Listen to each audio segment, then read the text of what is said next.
Corona का vaccine लगने के बाद लोग सुरक्षित हैं? क्या वैक्सीन लगने के बाद सुरक्षा की गारंटी मिल जाती है या खतरा बना रहता है? आखिर वैक्सीनेशन के बाद इंसान कितना सुरक्षित रहता है? आज इस सवाल का जवाब हम खोजेंगे और समझेंगे कि जो वैक्सीनेशन अभियान चलाया जा रहा है वो आपके लिए कितना फायदेमंद है।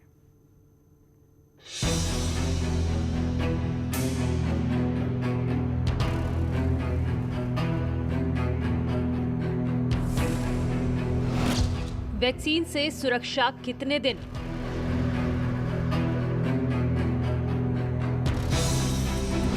क्या वैक्सीन जान बचाती है?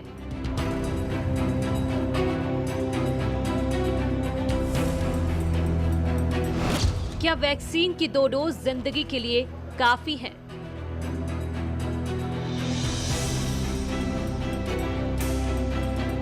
इन सवालों का जवाब अब हर कोई जानना चाहता है, क्योंकि कोरोना की दूसरी लहर ने इन सवालों को जन्म दिया है। वैक्सीन लगने का मतलब ये नहीं है कि हमें कोविड नहीं हो सकता है। कोविड होने की संभावना फिर भी पूरी तरह बनी रहती है। दुनिया में अब तक 30 लाख से ज्यादा लोगों की मौत हो चुकी है। अब तक कुल 14 करोड़ 28 लाख लोग संक्रमित हुए, जिनमें से 12 करोड़ 13 लाख से ज्यादा मरीज ठीक हो चुके हैं। अब भी 1 करोड़ 84 लाख से ज्यादा एक्टिव केस हैं।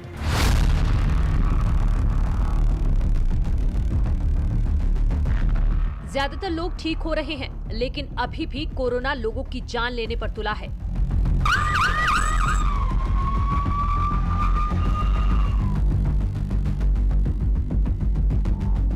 जब तक वैक्सीन नहीं थी, तब तक हर कोई खुद को असुरक्षित महसूस कर रहा था, लेकिन वैक्सीन लगने के बाद भी चिंताएं कम नहीं हुई।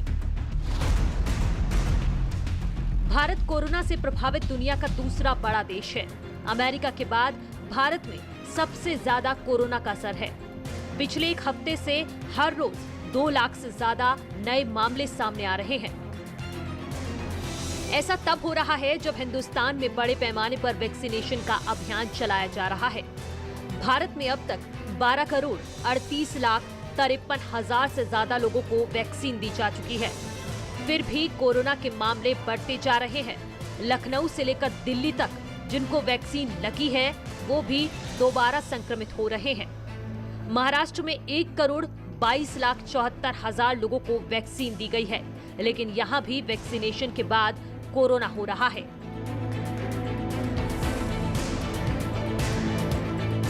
सवाल यह है कि आखिर ऐसा क्यों हो रहा है?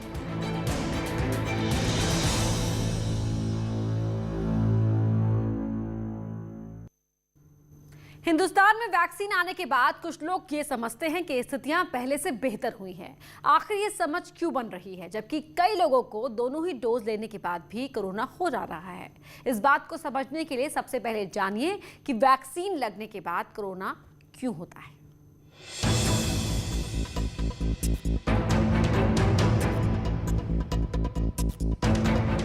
वैक्सीन की दोनों डोज के बाद भी कोरोना होना हैरान करने वाला है। केंद्रीय स्वास्थ्य मंत्रालय इस बात की जांच कर रहा है कि ऐसे कितने लोग हैं जिन्हें वैक्सीनेशन के बाद कोरोना हुआ है।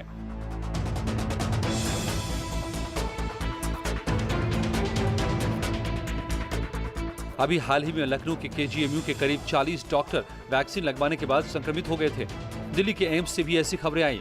इसके बाद केंद्रीय स्वास्थ्य मंत्रालय ने टीका लगाने वाले कॉलम में एक और कॉलम बढ़ा दिया है, जिसमें लोग कोरोना संक्रमित होने और वैक्सीन लगाने का पूरा ब्यौरा देते हैं। लेकिन सवाल ये भी है कि आखिर दोनों डोज के बाद भी कोरोना क्यों हो रहा है? वैक्सीन लगने के बाद अगर संक्रमण हो जाता है तो इसका मतलब यह है कि या तो अभी एंटीबॉडीज बनी नहीं है, जो कि सेकेंड डोज लगने के बाद कम से कम 2 से 3 महीने का समय लग जाता है, या फिर जो इन्फेक्शन हुआ है वो म्यूटेटेड स्ट्रेन के कारण हुआ है। यानी वैक्सीन लेने के बाद अगर शरीर में एंटीबॉडी डेवलप न हो तो कोरोना का खतरा बना रहता है। अमेरिका की the centres for disease control and prevention ने अपनी जांच में पाया है कि वैक्सीन लेने वाले 75 मिलियन लोगों में से सिर्फ 5,814 लोगों में दोबारा कोरोना के लक्षण पाए गए। इनमें से 29% यानी कि 1,695 मरीज एसिम्प्टोमिक थे। 7% यानी कि 396 मरीज को अस्पताल में भर्ती कराना पड़ा, जबकि 133 लोग ऐसे मिले जो किसी और वजह से बीमार होकर अस्पताल पहुंचे थे।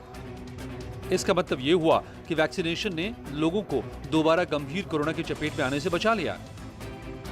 कुछ लोगों में वैक्सीन लगने के बाद भी बीमारी देखी गई है, लेकिन अभी तक जिन लोगों में भी ऐसा हुआ है उनमें बीमारी काफ़ी कम सीरियस थी। मतलब बीमारी में कोई सीरियस इवेंट नहीं डेवलप हो रहे हैं, हॉस्पिटलाइजेशन और ऑक्सीजन की ज़रूरत उतनी नहीं पड़ रही है और ऐसे व्यक्ति बड़ी आसानी से ठीक भी हो जा रहे हैं। तो वैक्सीन से बचाव तो है ही। वैक्सीन ने इन लोगों को जीवन दान दिया है। अगर वैक्सीन नहीं लगी होती तो शायद यही संक्रमण विकराल रूप ले लेता इन व्यक्तियों में।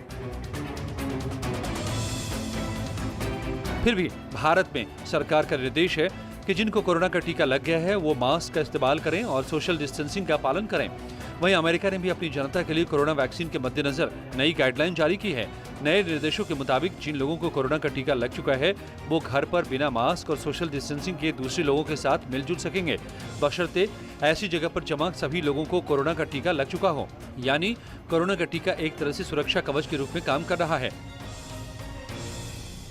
देखिए, वैक्सीनेशन के संबंध में कुछ बातों पे ध्यान देना बहुत ज़रूरी है। पहली चीज़ ये कि वैक्सीनेशन बहुत आवश्यक है, इसके बगैर हम बीमारी को रोक नहीं सकते। दूसरी बात, वैक्सीनेशन बहुत सेफ है, इसके साइड इफ़ेक्ट माइनर हैं और सीरियस इवेंट्स नगण्य हैं। तीसरी चीज़, वैक्सीन की सफलता लगभग 80% है। अभी हमारे देश में जो 2 वैक्सीन मिल रहे हैं उनकी सफलता लगभग 80% है। अर्थात 10 लोगों में से 8 लोगों को इम्यूनिटी डेवलप कर जाएगी वैक्सीन के दोनों कोर्स लगने के 10-15 दिन के बाद। 10 में से सिर्फ 2 लोग ऐसे होंगे जिनके भीतर एंटीबॉडी नहीं बन पाई है और वो दोबारा संक्रमित हो सकते हैं, लेकिन वो भी सुरक्षित रहेंगे। उन्हें अस्पताल में भर्ती होने की जरूरत नहीं होगी। शेष 2 लोगों में इम्यूनिटी का स्तर कम हो सकता है या हो सकता है कि उनमें इम्यूनिटी न डेवलप करे, लेकिन जिन 8 लोगों में इम्यूनिटी डेवलप की उनमें काफ़ी प्रभावी रूप से बीमारी से लड़ने की क्षमता आ जाती है। कुछ लोगों में वैक्सीन लगने के बाद भी बीमारी देखी गई है, लेकिन अभी तक जिन लोगों में भी ऐसा हुआ है उनमें बीमारी काफ़ी कम सीरियस थी। मतलब बीमारी में कोई सीरियस इवेंट नहीं डेवलप हो रहे हैं। कई लोगों को लगता है कि वैक्सीन की 2 डोज लेते ही वो सुरक्षित हो जाते हैं, लेकिन ऐसा नहीं है। दोनों डोज लेने के बाद करीब 2 से 3 हफ्ते में शरीर कोरोना से लड़ने के लिए तैयार होता है। अगर इस बीच कोरोना हो भी जाए तो घबराने की जरूरत नहीं है।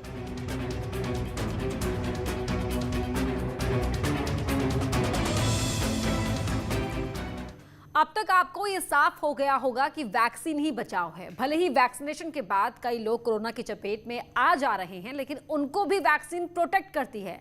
लेकिन अब सवाल यह है कि पहली डोज के बाद अगर कोरोना से आप संक्रमित हो जाएं और कौन सी वैक्सीन कितने दिन में शरीर को सुरक्षा कवच देती है। देखिए रिपोर्ट।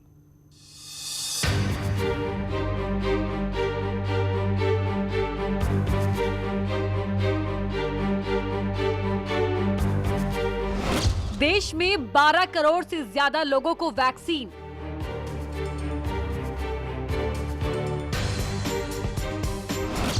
टीका उत्सव में 45 साल से ज्यादा उम्र के लोगों को सुरक्षा कवच दिया गया।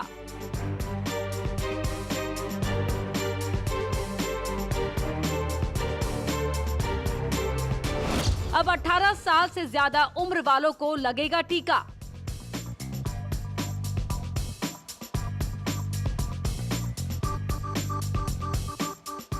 और इसी के साथ हिंदुस्तान कोरोना से अपने लोगों को सुरक्षित कर लेगा। लेकिन सवाल यह है कि पहली डोज के बाद कोरोना हो जाए तो दूसरी डोज कब लगेगी और दूसरी डोज लगने के बाद कितने दिन में वैक्सीन शरीर का कवच तैयार करेगी। नीति आयोग के स्वास्थ्य सदस्य डॉक्टर वी.के. पॉल के मुताबिक अगर किसी को पहली वैक्सीन लगी है और उसे कोविड संक्रमण होता है तो उसे भी वैक्सीन की दूसरी डोज मिलेगी। संक्रमण से ठीक होने के 12 हफ्ते बाद दूसरी डोज दी जाएगी। कई लोगों को लगता है कि पहली डोज के बाद संक्रमण होने पर फिर से दोनों डोज लेनी होती है, लेकिन ये सच नहीं है। पहली डोज के बाद संक्रमित होने पर 12 हफ्ते के बाद दूसरी डोज लगेगी।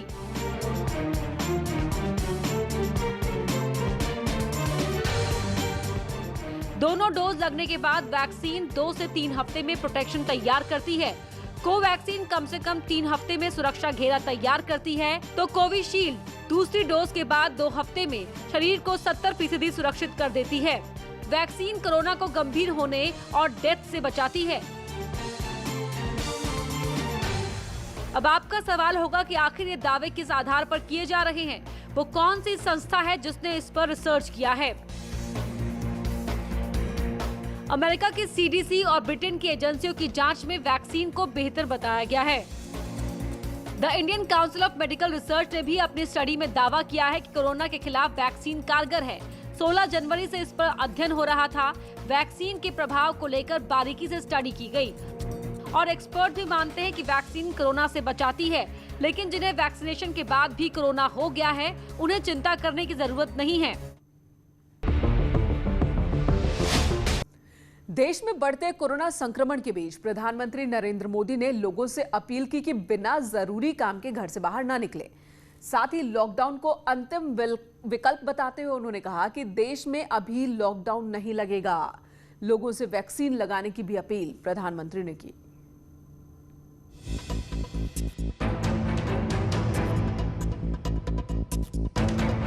कोरोना काल के करीब 13 महीने में 8वीं बार देश को संबोधित करते हुए प्रधानमंत्री मोदी ने लोगों को भरोसा दिलाया कि कोरोना के खिलाफ देश एक बहुत बड़ी लड़ाई लड़ रहा है।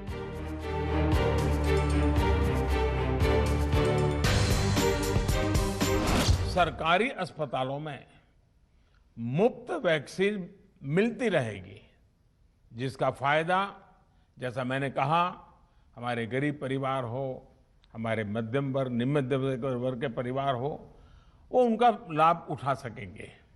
साथियों, हम सभी का प्रयास जीवन बचाने के लिए है, और जीवन बचाने के लिए तो है ही।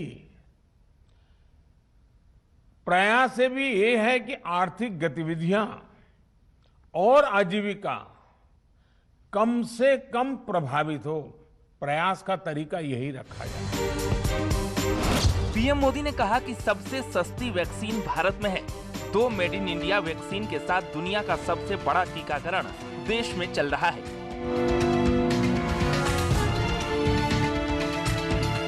1 मई से तीसरे चरण की वैक्सीनेशन होगी, जिसमें 18 साल के ऊपर के हर व्यक्ति का वैक्सीनेशन हो सकेगा।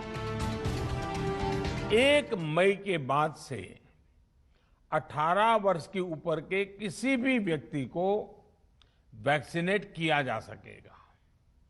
अब भारत में जो वैक्सीन बनेगी, उसका आधा हिस्सा सीधे राज्यों और अस्पतालों को भी मिलेगा। श्रमिकों के पलायन पर पीएम मोदी ने साफ किया कि राज्य सरकारें श्रमिकों में भरोसा पैदा करें कि वे जहां हैं वहीं रहें। कुछ दिनों में वैक्सीन भी लगेगी और उनका काम भी बंद नहीं होगा। राज्यों और केंद्र सरकार के प्रयासों से श्रमिकों को भी तेजी से वैक्सीन मिले लगेगी। मेरा राज्य प्रशासन से आग्रह है कि वो श्रमिकों का भरोसा जगाए रखे। उनसे आग्रह करें कि वो जहां है वहीं रहे। राज्यों द्वारा दिया गया ये भरोसा उनकी बहुत मदद करेगा कि वो जिस शहर में हैं वहीं पर अगले कुछ दिनों में वैक्सीन भी लगेगी और उनका काम भी बंद नहीं होगा। लॉकडाउन को अंतिम विकल्प बताते हुए पीएम मोदी ने साफ किया कि हम अर्थव्यवस्था की सेहत भी सुधारेंगे और देशवासियों की सेहत का भी ध्यान रखेंगे। मेरा युवा साथियों से अनुरोध है कि वो अपनी सोसाइटी में, मोहल्ले में, अपार्टमेंट्स में छोटी छोटी कमेटियां बनाकर कोविड अनुशासन पालन करवाने में मदद करें। हम ऐसा करेंगे तो सरकारों को न कभी कंटेनमेंट जोन लगाने की जरूरत पड़ेगी, न कर्फ्यू लगाने की जरूरत पड़ेगी और लॉकडाउन का तो सवाल ही नहीं उठता है, आवश्यकता ही नहीं पड़ेगी। देशवासियों को पीएम मोदी ने भरोसा दिलाया कि आज के हालात को बदलने में देश कोई कसर नहीं छोड़ेगा। धैर्य और अनुशासन के साथ इसके लिए काम करना होगा। साथियों, हमारे शास्त्रों में कहा गया है, त्याज्यम न धैर्यम विदुरेऽपि काले, अर्थात कठिन से कठिन समय में भी हमें धैर्य नहीं खोना चाहिए। किसी भी परिस्थिति से निपटने के लिए हम सही निर्णय लें, सही दिशा में प्रयास करें, तभी हम विजय हासिल कर सकते हैं।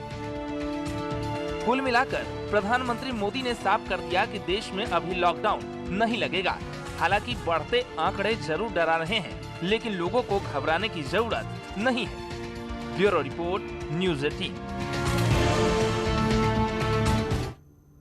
और कोरोना की इस महामारी में रिलायंस फाउंडेशन देश के साथ खड़ा है। आरआईएल ने देश में ऑक्सीजन की बढ़ती हुई मांग को देखते हुए 700 टन रोज मुफ्त में ऑक्सीजन देने का फैसला किया है।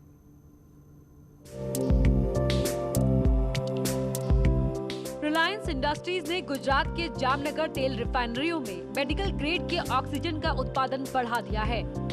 मेडिकल ग्रेड ऑक्सीजन का उत्पादन रोजाना 100 टन से बढ़ाकर 700 टन से ज्यादा कर दिया है। साथ ही इसे 1000 टन करने का लक्ष्य रखा है। ये ऑक्सीजन राज्यों को मुफ्त सप्लाई होगी। ये ऑक्सीजन गुजरात, महाराष्ट्र और मध्य प्रदेश में भेजी जाएगी, जहां करीब 70,000 मरीजों को फायदा होगा। अगर इंडियन ऑयल की बात करें तो रोज 150 टन ऑक्सीजन और BPCL 100 टन ऑक्सीजन बना रही है। जामनगर रिफाइनरी में बनी ऑक्सीजन की सप्लाई रिलायंस फाउंडेशन की ओर से किया जा रहा है, जिसमें गुजरात को रोज 400 टन ऑक्सीजन दी जा रही है। यही नहीं, रिलायंस फाउंडेशन ने मुंबई में देश का पहला कोविड हॉस्पिटल खोला है। महाराष्ट्र के लोढ़ीवली में आइसोलेशन फैसिलिटी बनाई गई है। फाउंडेशन ने holistic mother and child care hospital में क्वारंटीन सेंटर तैयार किया है। साथ ही सरदार पटेल केयर सेंटर में मेडिकल इंफ्रा तैयार करने में मदद की है। फाउंडेशन ने 1 लाख PPE किट और फेस मास्क तैयार किए हैं। लॉकडाउन में फाउंडेशन ने 249 जिलों में 14,000 एम्बुलेंस को 5.5 लाख फ्यूल मुहैया कराया है। मिशन अन्न सेवा से 18 राज्यों के 80 जिलों में 5.5 करोड़ लोगों को भोजन उपलब्ध कराया गया है। रिलायंस ने PM केयर्स फंड में 556 करोड़ रुपए का योगदान भी दिया है। महामारी में रिलायंस फाउंडेशन देश के साथ है।